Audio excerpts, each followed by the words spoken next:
तो नमस्कार, आदाब, सत श्री अकाल, राम राम, खमा गणी दोस्तों। मैं रजनी स्वागत करती हूँ आपका हमारे चैनल द सक्सेस में। दोस्तों आज है 10th अगस्त और 10th अगस्त का आज हमारा जो मेंस आंसर राइटिंग का क्वेश्चन है वो मैंने आपको पहले ही बता दिया था कि अगला जो हम मेंस आंसर राइटिंग का क्वेश्चन लेके आएंगे वो लेके आएंगे ओलंपिक में भारत में क्या कमियाँ हैं, क्यों प्रदर्शन अच्छा नहीं कर पाता है और फिर किस तरह से हम अपनी स्थिति इम्प्रूव कर सकते हैं। ये क्वेश्चन आज हम डिस्कस करने वाले हैं, क्योंकि मैं आपको हमेशा बताती हूँ स्पोर्ट्स हमारे सिलेबस का हिस्सा है। सेकंड पेपर में हमारे स्पोर्ट्स एंड योगा दिया हुआ है और स्पोर्ट्स से अब की बार भी हमारे लिए भी बहुत सारे क्वेश्चन आए और आपके लिए भी बहुत सारे क्वेश्चन आने वाले हैं। बिकॉज हमारे टाइम में तो फिर भी इतना बड़ा गेम नहीं हुआ था मेंस में, मतलब ओलंपिक्स होते थे लेकिन 4 साल हो चुके थे ओलंपिक हुए।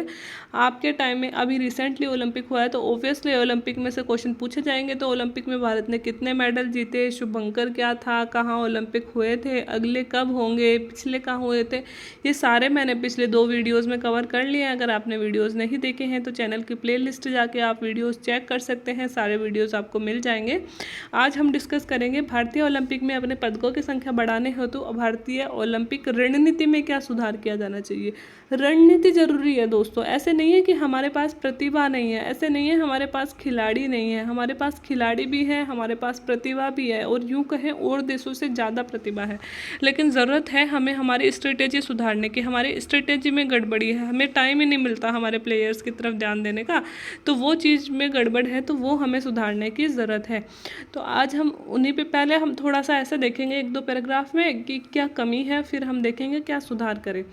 तो थोड़ा सा इंट्रोडक्शन हम इस तरह से कर सकते हैं। आज भारत दुनिया का नेतृत्व कर रहा है। हम देखते हैं कि विश्व के बढ़ते सबसे ज़्यादा जनसंख्या वाला देश चाइना है और अगले चाइना को 1 या 2 दशक में इंडिया कवर करके सबसे ज़्यादा जनसंख्या वाला देश बन जाएगा। और इकोनॉमी की बात करें तो भारत चौथी बड़ी विश्व अर्थव्यवस्था है और विश्व की इमर्जिंग सबसे आगे बढ़ती हुई अर्थव्यवस्था, इमर्जिंग इकोनॉमी इंडिया की है सबसे ज़्यादा। और आने वाले 10 सालों में, अगले 1 दशक में शीर्ष 3 इकोनॉमी जो होती हैं, शीर्ष 3 जो इकोनॉमी हैं, जैसे कि फर्स्ट है यूएसए की, सेकंड है अमेरिका की, है ना, सॉरी सेकंड है चाइना की, तो तीसरे स्थान पे भारत आने वाला है अगले 10 सालों में। ठीक है, तो आप समझ सकते हो कि इंडिया कितने अच्छे से ग्रो कर रहा है, कितने अच्छे से विकास कर रहा है ना। तो क्या हम हर एक फैक्टर में ग्रो कर रहे हैं। हमारी जीडीपी लेवल अच्छा है दोस्तों, जीडीपी हमारी अच्छी जा रही है, हमारी मतलब मानव विकास सूचकांक में भी हम अच्छा प्रदर्शन कर रहे हैं। हम देखें ईज़ ऑफ डूइंग बिजनेस में भी हम लगातार आगे बढ़ रहे हैं। तो हम खेलों में आगे क्यों नहीं बढ़ रहे हैं, है ना। तो बहुत सारी चीज़ों में आगे रहने के बावजूद भी ओलंपिक में भारत 48वें स्थान पर रहा। तो 48वां स्थान इंडिया के लिए संतोषजनक नहीं है। हालांकि हमारा पिछले प्रदर्शन के मुकाबले इस बार का प्रदर्शन बेहतर रहा, लेकिन क्या हमें इससे सेटिस्फाई हो जाना चाहिए? तो बिल्कुल नहीं, ये हमारे लिए सेटिस्फाई सिचुएशन नहीं है। हम इसमें और ज़्यादा सुधार कर सकते हैं। इसके कई कारण रहे हैं और निम्न कारणों को समझाते हुए भारत को अपनी रणनीति बनानी होगी। तो दोस्तों ये पत्रिका में एक एडिटोरियल आया था तो उसी से मैंने उठाया है अपनी तरफ से। वैसे मैंने एक भी पॉइंट इसमें नहीं रखा है, सेम टू सेम उस एडिटोरियल में से ही, मतलब वहाँ से ही पॉइंट्स बनाए हैं। तो अच्छे पॉइंट्स वहाँ पे थे, तो हमें कुछ ना कुछ मदद कर सकते हैं। मैं ये नहीं कहूँगी कि आप 100 शब्दों में, ये मैंने 100 शब्दों में तैयार किया। मैं ये नहीं कहूँगी कि अगर ऐसा क्वेश्चन आता है तो डिट्टो यही लिखो। इसमें अपनी तरफ से और सजेशंस आपके दे सकते हो, क्योंकि 1000 लोगों का माइंड 1000 तरह से काम करेगा। और भी बहुत सारे सजेशंस आपको अपने स्तर पर मिल जाएंगे कि हमारे खेलों की स्थिति सुधारने के लिए क्या करना चाहिए। मैंने यहाँ पे राइटर के सजेशन रखे हैं जो राइटर ने लिखे थे, ठीक है। तो उन्होंने सबसे पहले बताया कि इस जो मतलब ओलंपिक खेलों में जो लोग पदक जीत रहे हैं ना, उसमें बहुत अजीब सी चीज़ है एक, है ना, कि देखो हमने क्या बात करी थी, 3-3-9 इतनी स्पर्धाएं हुई हैं, है ना, 3-3-9 स्पर्धाएं हुई हैं और टोटल खेल थे 33, मतलब 33 खेलों में 339 तरह की प्रतियोगिताएं हुई थी। ठीक है, 339 तरह की और 11,200 पदक बांटे गए थे। ये हमने डिस्कस किया। इनमें से भारत को क्या मिला? भारत को मिला 7 पदक। भारत ने पार्टिसिपेट कितने पदकों में, खेलों में किया था? 18 खेलों में। ठीक है, तो अब क्या मतलब इसमें सबसे पहली बात मैंने यही बताई है कि ओलंपिक में इस बार टोटल 339 स्पर्धाएं थी और 33 खेल थे। इनमें से भारत ने 7 पदकों में, मतलब 7 पदकों में और 7 ही खेलों में भारत ने भाग लिया।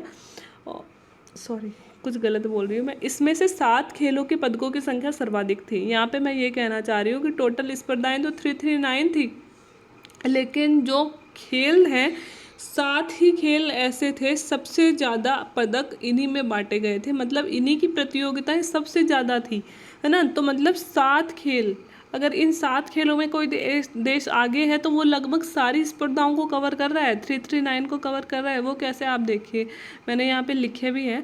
एथलेटिक्स जो होता है ना, उसमें टोटल 47 स्पर्धाएं थी, 49, यहाँ पे 49 लिखा हुआ है, 49 स्पर्धाएं थी और 147 पदक थे। मतलब कि 49 प्रतियोगिताएं करवाई गई और 147 पदक बांटे गए, क्योंकि एक प्रतियोगिता के लिए 3 पदक मिलते हैं ना वैसे, मतलब सिल्वर, ब्रोंज और गोल्ड, है ना। तो टोटल 147 पदक, आप पदक ही देख लो। एक्वेटिक्स में दोस्तों 144 पदक थे, साइकिलिंग में 66, जिम्नास्टिक में 54, निशानेबाजी में 45, भारोत्तोलन में 42 और कुश्ती में 54। ठीक है। अब दोस्तों एथलेटिक्स में भारत को पहला मेडल मिला है, मतलब इंडिया के कितने कम खिलाड़ी हैं जो एथलेटिक्स में जा पाते हैं, लगभग नहीं के बराबर है, जबकि एथलेटिक्स में ही 147 पदक दिए जा रहे हैं।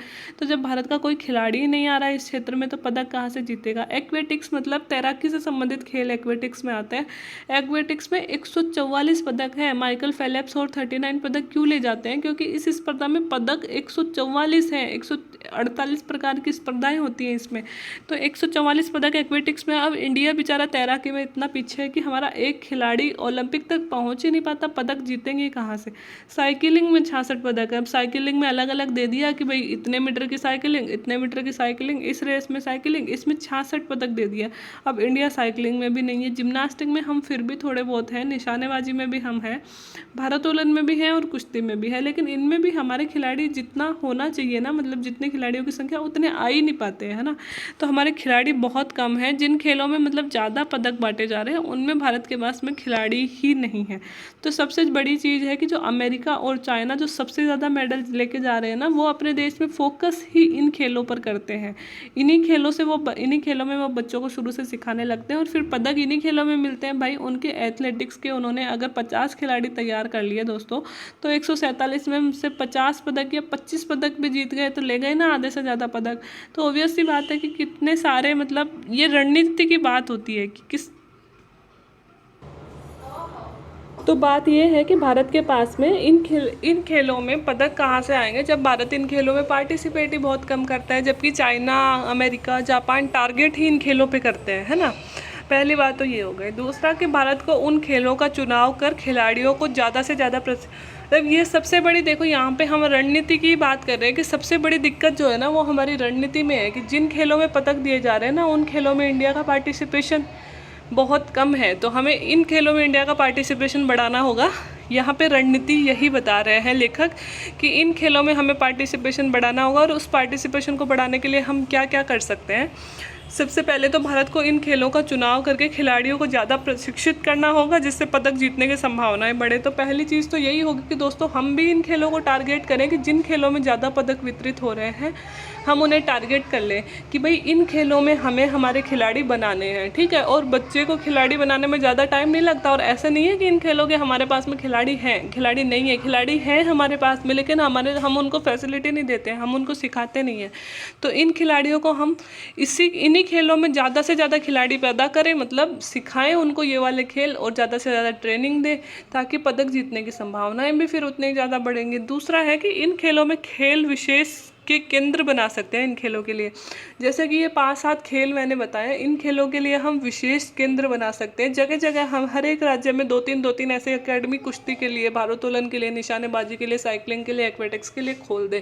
तो दोस्तों ऐसा हो सकता है कभी कि बड़ी बड़ी एकेडमियाँ हम खोल रखें और उनमें खिलाड़ी निकल के नहीं आए? बिल्कुल नहीं हो सकता। अगर हम खोलेंगे तो खिलाड़ी ज़रूर आएंगे, ठीक है।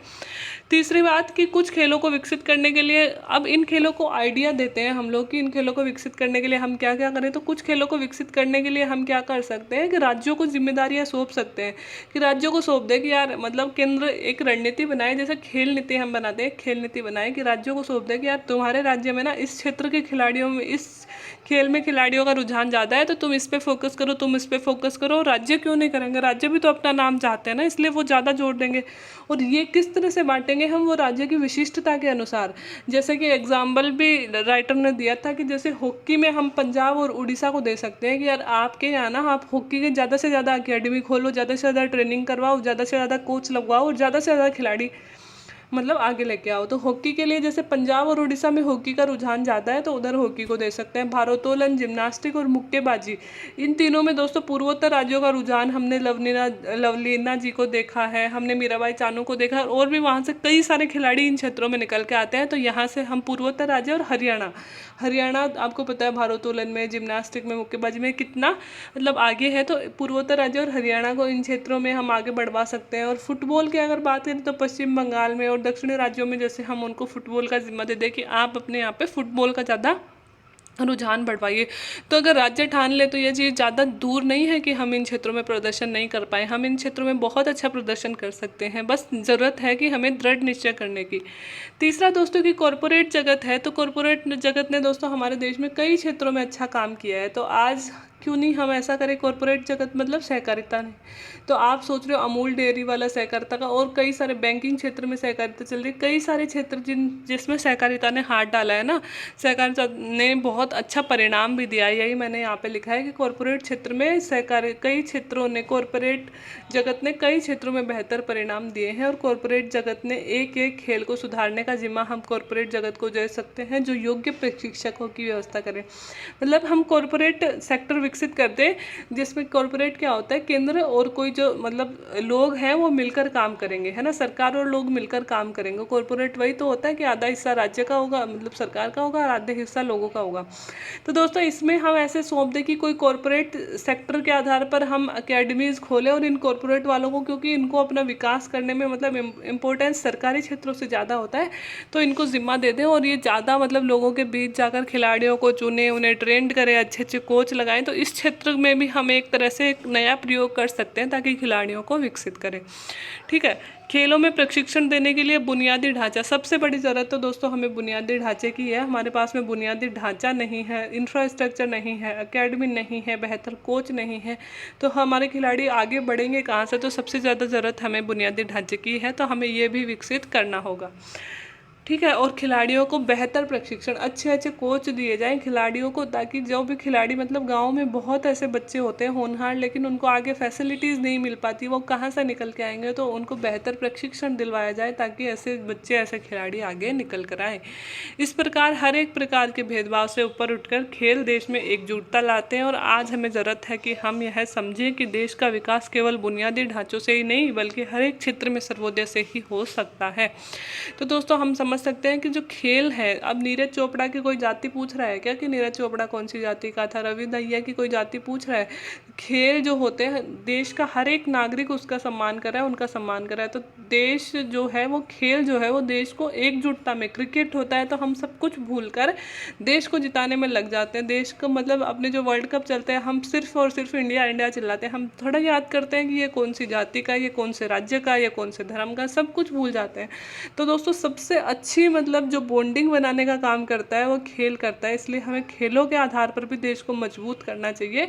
ये हम में सांप्रदायिक सौहार्द बनाएंगे, एकता बढ़ाएंगे। साथ ही दोस्तों देश का विकास करने के लिए हमें सिर्फ बुनियादी ढांचे, मतलब हमने इंस्टीट्यूट्स बना दिए, हमने सड़कें बना दी, हमने फैक्ट्रीज़ बना दी, सिर्फ इन्हीं से नहीं होता है देश का विकास। ये तो हम बना ही रहे हैं और इसमें तो हम आगे भी बढ़ रहे हैं। साथ ही सर्वोदय, मतलब हर एक फील्ड में, चाहे वो कला हो, चाहे वो खेल हो, हर एक फील्ड में हमें हमारे नागरिकों को आगे लाना होगा। इसी से देश का संपूर्ण विकास हो सकता है। तो इस तरह से पॉजिटिव अप्रोच के साथ हम इस आंसर को ख़त्म करेंगे।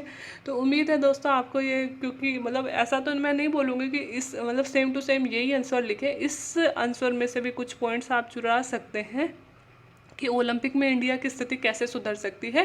बाकी आप 5-6 पॉइंट अपने स्तर पर भी ऐड कर सकते हैं कि हम इस तरह की एकेडमी बनाएं, कोच हम विदेशों से इस तरह से लेके आए, है ना, बच्चों को इस तरह से मतलब प्रारंभिक स्तर पर खेलों का प्रशिक्षण दिया जाए, है ना। और मतलब इस तरह से बोल सकते हैं कम्युनिटी आधारित अपॉर्चुनिटीज़, लाइक छोटी छोटी सी एकेडमी खोल दी जाए, है ना। इस तरह से PPP मॉडल पे भी हम खेलों को आगे बढ़ा सकते हैं। अपने स्तर पर भी बहुत सारे एग्जाम्पल्स आप क्रिएट कर सकते हैं और वो लिख सकते हैं ज़रूरी नहीं है कि हम हर एक क्वेश्चन में किताबी भाषाएं लिखें। ऐसे क्वेश्चंस में तो ऑथर हमसे खुद से डिमांड करता है कि आप अपने आइडियाज़ बताओ कि आप क्या चाहते हो, आप किस तरह से, जैसे इंटरव्यू देने जाते हैं ना, तो इंटरव्यू में तो हमसे खासकर पूछा जाता है कि आप अपने आइडिया बताओ, ना हमें किताबी भाषा बताओ, ना हमें पेपर की भाषा बताओ। तो वहाँ पर हमारे अपने आइडिया काम आते हैं। तो ये था दोस्तों आज का मेंस आंसर राइटिंग। उम्मीद है आपको अच्छा लगा होगा। अगर वीडियो अच्छा लग रहा है तो आप ऐसे वीडियो को लाइक, शेयर एंड सब्सक्राइब कर सकते हैं, ताकि मैं भी और वीडियो बनाने के लिए थोड़ा सा आगे बढ़ती रहूँ। बाकी आप लोगों की मर्ज़ी है। वीडियो देखने के लिए थैंक यू सो मच।